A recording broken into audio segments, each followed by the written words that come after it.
Got another unboxing video for you guys. I ordered some 3D printed stuff this time, so it's pretty cool.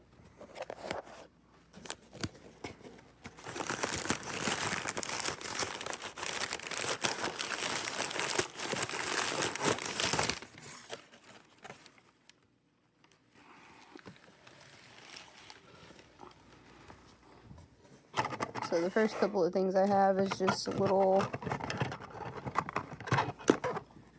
hide boxes for little baby geckos. You can put some moss in there. But the thing that I'm actually excited about is this piece right here. It's kind of like a 3D printed, so it pops out just a little bit, picture of one of my geckos that I have at the house.